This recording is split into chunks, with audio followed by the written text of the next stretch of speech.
تو فرض نماز میں قیام کرنا، اللہ سبحانہ تعالیٰ فرماتے ہیں وَقُومُوا لِلَّهِ قَانِتِينَ، اللہ کے لیے خشوع اور خضوع کے ساتھ کھڑے ہو جاؤ. ٹھیک ہے، کھڑے ہو کر نماز ادا کرو، اگر طاقت نہ ہو تو بیٹھ کر ادا کر لو، اگر اس کی بھی طاقت نہ ہو تو پہلو کے بل لیٹ کر ہی پڑھو. اس سے واضح ہے کہ طاقت ہو تو فرض نماز میں قیام یعنی کھڑا ہونا نماز کا رکن ہے، نماز کا رکن ہے. ٹھیک ہے، فرض نماز میں کھڑا ہونا نماز کا رکن ہے. اسی طرح سے تکبیر تحریمہ، جیسے ہی ہم نماز کے لیے نیت باندھتے ہیں اور ہم اللہ اکبر کہتے ہیں، یہ بھی نماز کا رکن ہے. اگر کوئی شخص اللہ اکبر کہے بغیر اپنی نماز شروع کر دیتا ہے تو اس نے نماز کا ایک رکن چھوڑ دیا. ٹھیک ہے، اسی طرح قیام کی قدرت ہونے کے باوجود فرض نماز میں اگر کوئی شخص بیٹھ جاتا ہے اور بیٹھ کر نماز پڑھتا ہے تو بھی اس نے نماز کا ایک رکن چھوڑ دیا. تو کھڑے ہونے کی قدرت اور طاقت کے باوجود بیٹھ کر کے نماز پڑھنا صرف سہولت کے لیے یا یہ سوچ کے کہ میں رکوع اور سجدہ نہیں کر سکتی ہوں لہٰذا میں کھڑی بھی نہ ہوں، تو یہ نماز کے اندر رکن کو چھوڑنے والی بات ہے. مثال کے طور پر آپ کے گھٹنوں میں اتنی تکلیف ہے کہ آپ کھڑے ہو کر آپ رکوع نہیں کر سکتی، یا مثال کے طور پر آپ سجدہ نہیں کر سکتی. آپ کرسی پر بیٹھ کر نماز پڑھتی ہیں لیکن آپ کھڑی ہو سکتی ہیں، قیام کر سکتی ہیں، تو قیام آپ کو کرنا ہے کیونکہ قیام نماز کا رکن ہے. تکبیر تحریمہ نماز کا رکن ہے. ٹھیک ہے، جتنی دیر بھی انسان کھڑا رہ سکتا ہو اتنی دیر کھڑا رہ جائے. مثال کے طور پر آپ کے پیروں میں اتنی سکت ہے کہ آپ صرف اتنی دیر کھڑی رہ سکتی ہیں کہ آپ سورہ فاتحہ پڑھ لیں، اور پھر مزید کہ آپ میں طاقت نہیں، آپ لڑکھڑانے لگ جاتی ہیں، لرزنے لگ جاتی ہیں، آپ کو خطرہ ہوتا ہے کہ آپ گر جائیں گی، تو پھر آپ بیٹھ جائیں. لیکن نماز کو کھڑے ہو کر شروع کریں، تکبیر تحریمہ کہیں، رکن ہیں یہ سارے. اسی طرح سے سورۃ فاتحہ کا پڑھنا نماز کا رکن ہے. نماز ہوتی نہیں اگر کوئی سورۃ فاتحہ نہیں پڑھتا. ٹھیک ہے، تو اب کھڑے ہونے کی حالت میں کتنے رکن ہو گئے؟ تکبیر تحریمہ، کھڑا ہونا اور سورۃ فاتحہ کا پڑھنا. یہ تینوں چیزیں ایسی ہیں کہ اگر کوئی ان کو جان بوجھ کر چھوڑ دیتا ہے اس کی نماز نہیں ہوتی. ان تینوں چیزوں کو کرنا ہی ہے. ٹھیک ہے، اور تکبیر تحریمہ کے بغیر تو نماز میں داخل ہی نہیں ہوتا انسان. اس کو تکبیر تحریمہ آپ کو بتا دوں، بہت سے لوگوں کو اردو جن کی کمزور ہے ان کو یہ بھی نہیں معلوم ہوگا. تو تکبیر تحریمہ سے مراد کیا ہے کہ نماز کی پہلی تکبیر جب ہم اللہ اکبر کہتے ہیں اور نیت باندھتے ہیں. ٹھیک ہے، تو یہ پہلے رکن ہو گئے. اس کے بعد نماز میں رکوع کرنا نماز کا رکن ہے. نماز میں سجدہ کرنا نماز کا رکن ہے.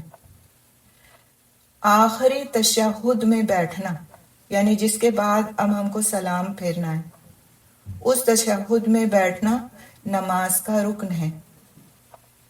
تو اگر کوئی نماز میں رکوع نہیں کرتا، نماز میں سجدہ نہیں کرتا، نماز میں تشہد آخری نہیں پڑھتا تو وہ نماز کے ارکان میں کمی کرتا ہے اور اس کی نماز نہیں پوری ہوتی. اسی طرح سے آخری رکن کیا ہے؟ سلام کا پھیرنا. جیسے دونوں کندھوں کی طرف ہم جب رخ کر کے السلام علیکم ورحمۃ اللہ کہتے ہیں تو پھر یہ بھی نماز کا رکن ہے کیونکہ اس کے کرنے کے بعد ایک انسان نماز سے فارغ ہو جاتا ہے اور پھر اس کی نماز پوری ہو جاتی ہے اور اب وہ اس بات کے لیے ایلیجبل ہے کہ وہ اپنے دوسرے کام جیسے کہ وہ اپنے روٹین کے کرتا رہا ہے وہ کر سکتا ہے. کچھ ائمہ نے اس بات کو بھی کہا ہے کہ سکون نماز کا رکن ہے. کچھ لوگوں نے اس بات کو کہا ہے کہ نماز کا ایک رکن نماز میں سکون بھی ہے. بغیر سکون کے نماز مکمل نہیں ہوتی. اور اس کے لیے وہ جواز پیش کرتے ہیں اس واقعے کو جو رسول اکرم صلی اللہ علیہ وسلم کے زمانے میں ایک شخص مسجد میں تشریف لائے اور انہوں نے نماز پڑھی اور آپ صلی اللہ علیہ وسلم دیکھ رہے تھے. اور آپ صلی اللہ علیہ وسلم کے پاس جب وہ آئے انہوں نے سلام عرض کیا تو آپ صلی اللہ علیہ وسلم نے ان سے اس طرح سے فرمایا کہ جاؤ اور نماز پڑھو. وہ دوبارہ گئے, انہوں نے نماز پڑھی اور پھر وہ آئے اور آپ صلی اللہ علیہ وسلم نے ان سے کہا کہ جاؤ اور نماز پڑھو. اور وہ تیسری بار گئے اور جب وہ تیسری بار لوٹ کے آئے تو انہوں نے آپ صلی اللہ علیہ وسلم سے عرض کیا کہ اللہ کے رسول, میں نے 3 بار نماز پڑھی اور آپ نے مجھے کہا کہ نماز پڑھو, اب آپ مجھے میری نماز کا طریقہ بتا دیں. تو آپ صلی اللہ علیہ وسلم نے ان کو طریقے کے ساتھ یہ بھی فرمایا, اس طرح سے بھی ان سے فرمایا, میں مفہوم رکھوں گی کہ نماز میں سکون اختیار کرو, نماز میں سکون ہونا چاہیے. یہ جو ہم لوگ ایک جملہ بولتے ہیں نا کہ آپ بیٹھیے, میں ابھی جلدی سے نماز پڑھ کے آتی ہوں, آپ چلے نکلیں باہر, میں بس جلدی سے نماز پڑھ لوں, ابھی میں آتی ہوں آپ کے پیچھے. یہ جو ہم اپنے جملوں میں استعمال کرتے ہیں نا نماز کے لیے, جلدی سے کر کے آتے ہیں. آپ کھانا کھانے بیٹھے, ہم بس ابھی نماز پڑھ کے جلدی سے آئی. تو یہ نماز میں جو جلدی ہے نا, یہ نماز کا حق ہمیں ادا نہیں کرنے دیتی. نماز میں ہمارے جلدی نہیں ہونا چاہیے. نماز میں پورا سکون اور اطمینان. ہم سے کہا گیا کہ تمہارا وہ رکن پورا نہیں ہوتا جس میں تم سکون اختیار نہیں کرتے. جیسے مثال کے طور پر اگر کوئی شخص رکوع میں جاتا ہے اور پورا کھڑے ہوئے بغیر فوراً سجدے میں چلا جاتا ہے تو اس نے نماز کا حق ادا نہیں کیا. ایک سجدے سے اٹھتے اٹھتے ہم ابھی بیٹھے نہیں کہ ہم دوسرا سجدہ کرنے کے لیے واپس چلے جاتے ہیں, تو ہم نے نماز کا رکن ادا نہیں کیا. ہر ایکشن کے درمیان کا جو وقفہ ہے اس کو مکمل کرنا نماز میں سکون کہلاتا ہے. جب ہم سے کہا گیا کہ ایک سجدے اور دوسرے سجدے کے درمیان آپ کو اتنی دیر بیٹھنا ہے کہ آپ کی ہر ہڈی اپنی جگہ پر واپس آ جائے, یعنی کہ آپ اس میں کوئی بہت لمبی چوڑی گھنٹہ بھر بیٹھنے کی بات نہیں کہی گئی, بس آپ بیٹھ جائیں مکمل طور سے کہ آپ پراپرلی ایسے بیٹھے ہوں کہ آپ نہ جھکنے کی کنڈیشن میں ہیں اور نہ اکڑنے کی کنڈیشن میں ہیں, تو آپ بیٹھ گئے. اور اس کے لیے ہمیں مقدار بتا دی گئی کہ کم از کم 1 مرتبہ اللہم اغفر لی کہہ لے انسان, اتنی دیر. تو اس میں دیکھیں یہاں پہ مشکل سے 2 سیکنڈ لگے اللہم اغفر لی کہنے میں, لیکن آپ اطمینان سے بیٹھ گئے. تو یہ جو سکون کی کیفیت ہے اس کا ہونا نماز کے رکن کی حیثیت سے ہے, اور اس میں اگر عجلت کی جاتی ہے تو پھر نماز پراپر نہیں ہوتی. ٹھیک ہے, تو آج ہم نے جو پورا کیا, مکمل کیا اپنا لیسن, وہ ارکان کو ہم نے مکمل کیا ہے. اور 1 منٹ بس ہمارا رہتا ہے, تو میں سوچتی ہوں کہ واجبات پہ ہم انشاءاللہ کل بات کریں گے, واجبات اور سنن پہ انشاءاللہ کل بات کریں گے, تاکہ آج کا جو لیسن ہے یہ یہیں تک ہم رکھیں اور بیچ ادھر میں نہ چھوڑیں اس کو. آپ اس پر غور و فکر کیجئے گا کہ جو باتیں آج آپ نے سنی ہیں ان میں سے کوئی بات ایسی تو نہیں ہے کہ جو آپ سے مس ہو جاتی ہے, یا آپ نے اب تک اس پر توجہ نہیں کی ہے, یا یہ کہ کوئی ایسی بات کہ جو آپ کو بادر کر رہی ہے کہ یہ میں نے کبھی نہیں سنا تھا یا آج میں نے پہلی بار سنا ہے. اپنے سوالات کو لکھیے اور اپنے آپ کو کنٹینٹ کیجئے کہ جو نہیں کرتے تھے ان کو کریں گے انشاءاللہ. اللہ کا احسان ہے کہ میری اتنی ہمت نہیں ہے کہ میں اللہ اور رسول کی بات کو غلط طریقے سے آپ تک پہنچاؤں. یہ بڑی ہمت کی بات ہوتی ہے کہ کوئی اللہ کے رسول کی بات کو اور اللہ کی بات کو کسی کے سامنے غلط بیانی کے ساتھ بیان کرے اور اس پر ڈھٹائی کے ساتھ اڑ بھی جائے. آپ یقین کریں کہ آپ کی اس ورکشاپ کو لینے کے لیے میں نے اپنے آپ کو ریفریش کیا ہے، ریفریش، اور اس سے مجھ کو خود فائدہ ہوا ہے۔ میں نے کتابیں پڑھی، میں نے لیکچرز سنے، اور مجھے اس میں کوئی شرمندگی نہیں ہے کہ میں آپ کے سامنے اس کا اقرار کر رہی ہوں، کیونکہ ہر پڑھانے والے کے فرائض میں یہ شامل ہے کہ وہ جب کسی تک کوئی بات پہنچائے تو وہ ضرور اپنے آپ کو ریفریش کرے کہ آیا یہ کہ جو بات وہ بتانے جا رہے ہیں وہ 100% یقینی ہے یا نہیں ہے۔ میں نے کتابیں پڑھی، لیکچرز سنے، ڈیفرنٹ اوپینین رکھنے والوں کے ڈیفرنٹ لیکچرز سنے، کیونکہ جب تک آپ تقابل نہیں کرتے کہ ایک کہنے والا کیا کہہ رہا ہے اور دوسرا کیا کہہ رہا ہے، اور کس کے کہنے میں لاجک ہے اور کس کے کہنے میں کچھ بھی نہیں رکھا، جب تک آپ صحیح بات کو پکڑ نہیں سکتے۔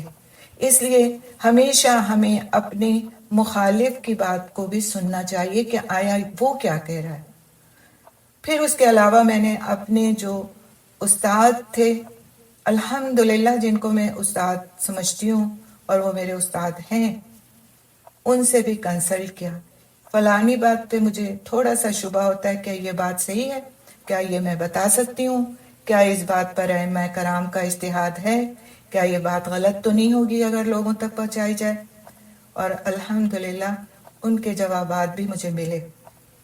تو وہ نماز جو میں نے اپنے بچپن کے بہت ہی ارلی اسٹیج میں سیکھی تھی اور اس میں سدھار کرتی رہی جب تک کہ جب کوئی بات معلوم ہوتی رہی، اس میں اللہ کا احسان ہے کہ اس کو سدھارتی رہی۔